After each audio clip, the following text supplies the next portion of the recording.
नमस्कार। आज पूरे विश्व में कोविड-19 महामारी के कारण बहुत से परिवर्तन देखे जा रहे हैं।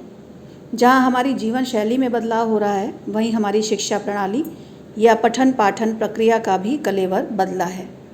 केंद्रीय विद्यालयों में भी प्रत्यक्ष साक्षात्कार के स्थान पर विविध ऑनलाइन या डिजिटल माध्यमों की सहायता से पठन पाठन प्रक्रिया को विधिवत संपन्न किया जा रहा है। इस दिशा में भारत सरकार के शिक्षा मंत्रालय द्वारा एक सार्थक पहल की गई तथा डिजिटल एजुकेशन के लिए मार्गदर्शिका प्रज्ञाता तैयार की गई, जिसमें विद्यार्थियों के पास उपकरण या डिवाइस की उपलब्धता के आधार पर डिजिटल एजुकेशन के 3 मोड्स या 3 प्रकार स्पष्ट किए गए, जिससे इन मानकों को ध्यान में रखते हुए पठन पाठन की प्रक्रिया को सुचारू रूप से संपन्न किया जा सके और कोई भी विद्यार्थी इस लाभ से वंचित ना रहे। ये 3 मोड्स हैं: ऑनलाइन मोड, आंशिक ऑनलाइन मोड और ऑफलाइन मोड।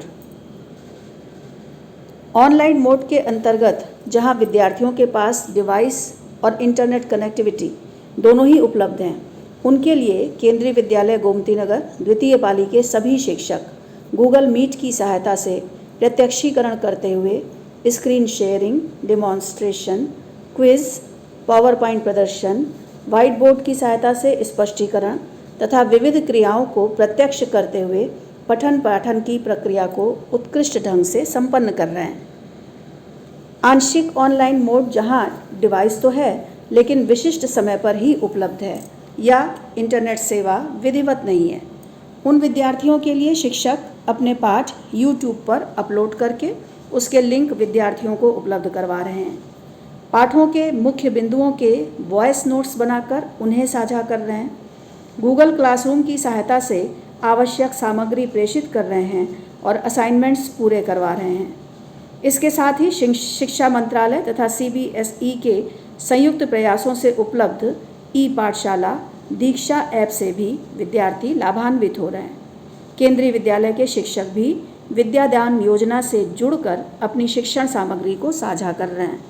इसके साथ साथ NCERT द्वारा निर्मित ऑल्टरनेटिव एकेडमिक कैलेंडर में दिए गए सुझावों का अनुपालन करते हुए समुचित क्रियाकलापों के माध्यम से विद्यार्थियों की दक्षताओं को पोषित किया जा रहा है। ऑफलाइन मोड जहां विद्यार्थियों के पास डिवाइस तथा इंटरनेट की सुविधा नहीं है, उनके लिए रेडियो तथा टेलीविज़न की सहायता से प्रसारित शैक्षिक कार्यक्रमों की सूचना विद्यार्थियों को समय से दी जा रही है, जिससे विद्यार्थी लाइव प्रसारण देख व सुनकर लाभान्वित हो रहे हैं। स्वयं प्रभा के विविध चैनल, किशोर मंच, शिक्षा वाणी आदि इस दिशा में काफ़ी महत्वपूर्ण है, जिनका हमारे विद्यार्थी भी भरपूर प्रयोग कर रहे हैं। ऑनलाइन या डिजिटल माध्यम से पठन पाठन में सबसे बड़ी चुनौती है विद्यार्थियों की उपस्थिति या इस प्रक्रिया से जुड़ना और साथ ही उनका मानसिक व संवेगात्मक स्वास्थ्य। इस दिशा में केंद्रीय विद्यालय के शिक्षक दूरभाष के माध्यम से प्रत्येक विद्यार्थी व उनके अभिभावकों से संपर्क कर रहे हैं। फ़ोन द्वारा संपर्क न होने पर शिक्षक स्वयं भी विद्यार्थी के घर जाकर वस्तु स्थिति का निरीक्षण कर रहे हैं और आवश्यकता अनुसार उनका मार्गदर्शन भी कर रहे हैं। साथ ही आवश्यकता अनुसार पत्राचार भी किया जा रहा है। विद्यार्थियों की उपस्थिति में अभिभावकों की भूमिका अहम स्थान रखती है, इसलिए शिक्षक अभिभावक बैठक का ऑनलाइन आयोजन करके उनकी समस्याओं व सुझावों को सुना जा रहा है और आवश्यकता अनुसार विकल्प निकाले जा रहे हैं।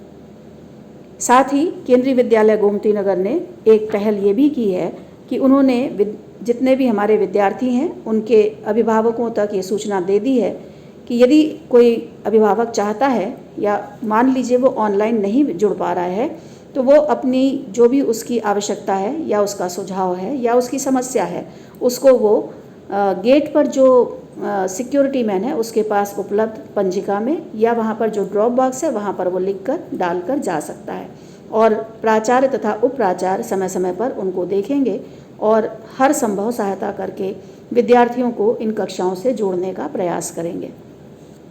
वर्तमान परिदृश्य में विद्यार्थी के मानसिक स्वास्थ्य को संतुलित रखना सबसे अधिक आवश्यक है। पठन पाठन प्रक्रिया तभी पूर्ण हो सकती है जब विद्यार्थी तनाव रहित हो, इसके लिए भारत सरकार द्वारा स्थापित मनोदर्पण, इस मनोदर्पण की समय समय पर जानकारी विद्यार्थियों को दी जा रही है। साथ ही जो हेल्पलाइन नंबर है वो नंबर उनको उपलब्ध करा दिया गया है और बीच बीच में कक्षाओं के माध्यम से विद्यार्थियों को ये कहा भी जाता है कि यदि कभी भी उन्हें किसी प्रकार का कोई तनाव महसूस होता है तो वे इस पोर्टल पर जाकर अपनी समस्या को प्रदर्शित कर सकते हैं, इस नंबर का प्रयोग कर सकते हैं। इसके साथ ही शिक्षक स्वयं भी पाठ शुरू करने से पहले कोई सकारात्मक विचार या प्रेरक प्रसंग आदि के माध्यम से विद्यार्थियों के आत्मबल को सुदृढ़ करने तथा उन्हें प्रोत्साहित करने का कार्य कर रहे हैं। समय कठिन अवश्य है लेकिन असाध्य नहीं, क्योंकि समस्याओं के साथ समाधान और चुनौतियों के साथ संभावनाएं परस्पर जुड़ी रहती हैं।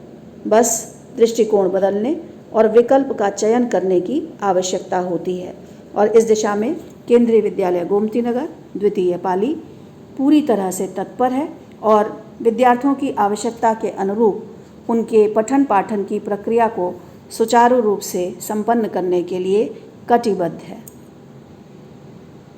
सभी के कल्याण की कामना के साथ आप सभी को बहुत बहुत धन्यवाद।